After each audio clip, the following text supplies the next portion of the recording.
Bienvenidos a nuestra aula virtual. Hoy veremos el tema de Egipto. Recordemos que después de la prehistoria viene la Edad Antigua. Y dentro de la Edad Antigua se desarrolló Egipto, en las riberas de uno de los ríos más largos del mundo, el río Nilo, ubicado al noreste del continente africano.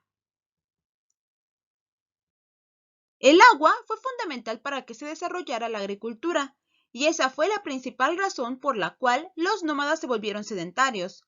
También, gracias a la ubicación de las civilizaciones antiguas a la orilla de los ríos, éstas florecieron. En las riberas del río Nilo, los egipcios cultivaban cereales como el trigo, la avena y la cebada, además de dos plantas muy importantes: el lino, que era la planta con la que hacían la mayoría de su vestimenta y tejidos, y también el papiro, que fue importantísimo porque esta era la planta de donde sacaban el material para su escritura jeroglífica.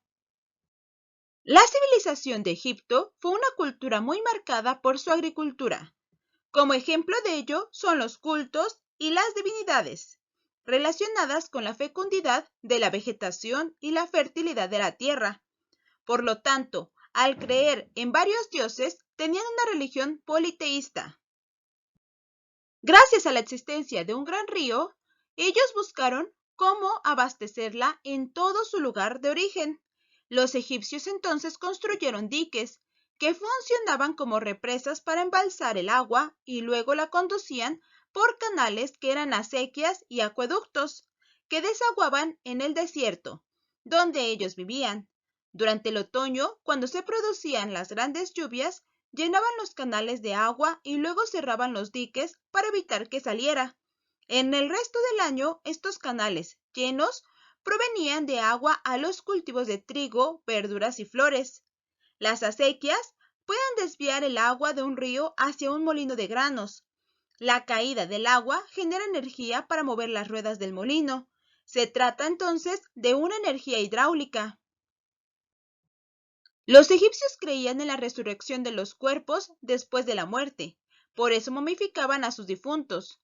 Momificar era embalsamar el cuerpo con sustancias y después recubrirlo de lino. Las vísceras del difunto se extraían y colocaban en recipientes llamados vasos canopos. Al principio, creían que solo el faraón resucitaba.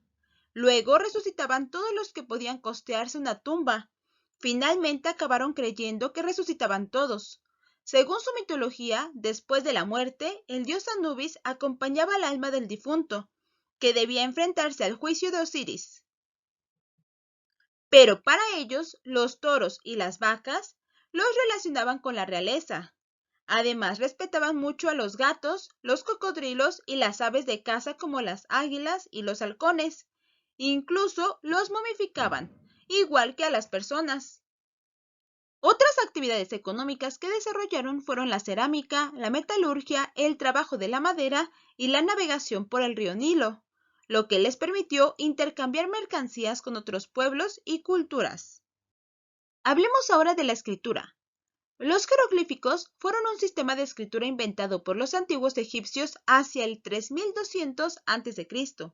Es un tipo de escritura en el cual las palabras no se representan con signos alfabéticos o fonéticos, más bien se utilizan símbolos o figuras. La sociedad egipcia durante 3000 años se caracterizó por ser una de las más complejas y estratificadas de la antigüedad.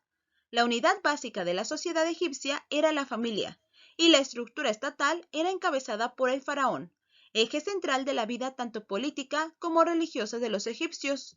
El faraón era el representante de Dios en la tierra y tenía el máximo poder. A él se le pagaban los impuestos. Después se encontraban los nobles, que eran sacerdotes y escribas. Sabían de religión y de magia. A continuación estaban los soldados. El ejército protegía al pueblo. Después se encontraban los escribas. Ellos apuntaban los acontecimientos de la vida diaria de Egipto. También apuntaban el pago de los impuestos. El pueblo estaba conformado por comerciantes, artesanos, agricultores y pastores. Podían trabajar en la construcción de edificios públicos y de palacios. El pueblo no recibía dinero por trabajar. Por último se encontraban los esclavos, que eran el estrato social más bajo. No tenían derechos y estaban al servicio del faraón. Eran empleados en la construcción de las pirámides y los monumentos. El faraón era muy importante porque el palacio real era el auténtico centro político del país. Se mandaban a hacer esculturas y pinturas del faraón que se ponían en todo el reino. Ahora hablemos sobre la primera división que tuvo Egipto. Las poblaciones dieron origen a dos reinos separados, el Alto Egipto y el Bajo Egipto. Pero a partir del año 3000 a.C., se unificaron en un solo reino que tenía un gobierno monárquico, absolutista y teocrático. Después de este tiempo, el imperio egipcio se dividió en Imperio Antiguo, Medio y Nuevo. El Imperio Antiguo comprende desde el 3000 al 2050 a.C. En este tiempo se consolidó el sistema político, cultural y religioso. Fue el periodo donde se construyeron más monumentos, por lo que fue denominado como la Era de las Pirámides. En esta época, los egipcios construyeron las tres grandes pirámides de Giza. Además, el complejo funerario de Menfis. Egipto se extendió desde el desierto de Nubia hasta el monte de Sinaí. La capital del imperio era Menfis, y durante este periodo no hubo guerras y todos trabajaban por complacer al faraón. Ahora hablemos del Imperio Medio, que comprende desde el 2050 al 1700 a.C. En esta época, la capital se trasladó a Tebas. También cambió la relación entre la humanidad y la divinidad. Los faraones eran vistos como seres mortales, pero de gran valentía y habilidades. Se creó la ciudad y sus territorios, además de expandir los horizontes económicos, y se introdujo la escritura como un medio de comunicación y de control, la cual se llevaba a cabo en papiros y los encargados eran los escribas. Aprendieron a medir peso, contar el tiempo, las estadísticas y diferentes métodos de cálculo. También extendieron sus fronteras conquistando una parte de Nubia. Pero el pueblo vecino de los hicsos invadieron el Bajo Egipto y ahí permanecieron durante 2 siglos. Ahora hablemos de la última parte del periodo, que fue el Imperio Nuevo, el cual comprende desde el 1554 a 1085 a.C. Este fue un periodo de expansión porque conquistaron los territorios cercanos a la frontera del este para estar resguardados ante posibles invasiones.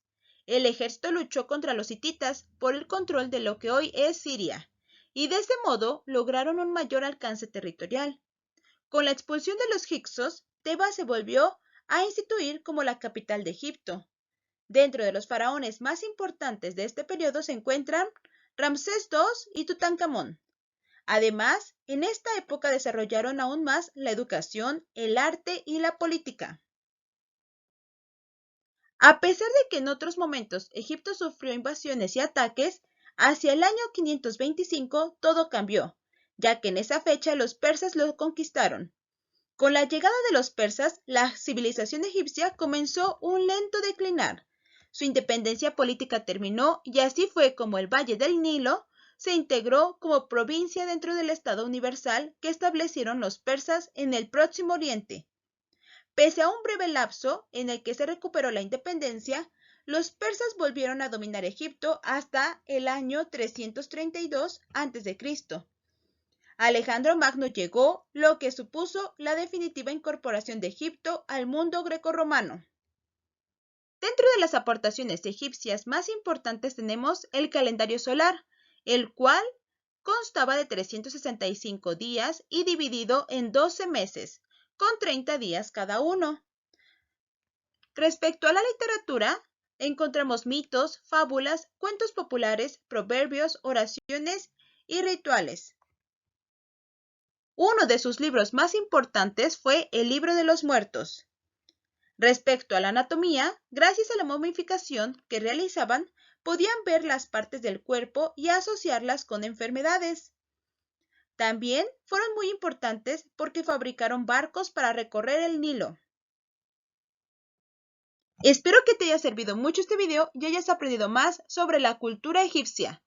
No olvides suscribirte al canal y compartirlo. Gracias.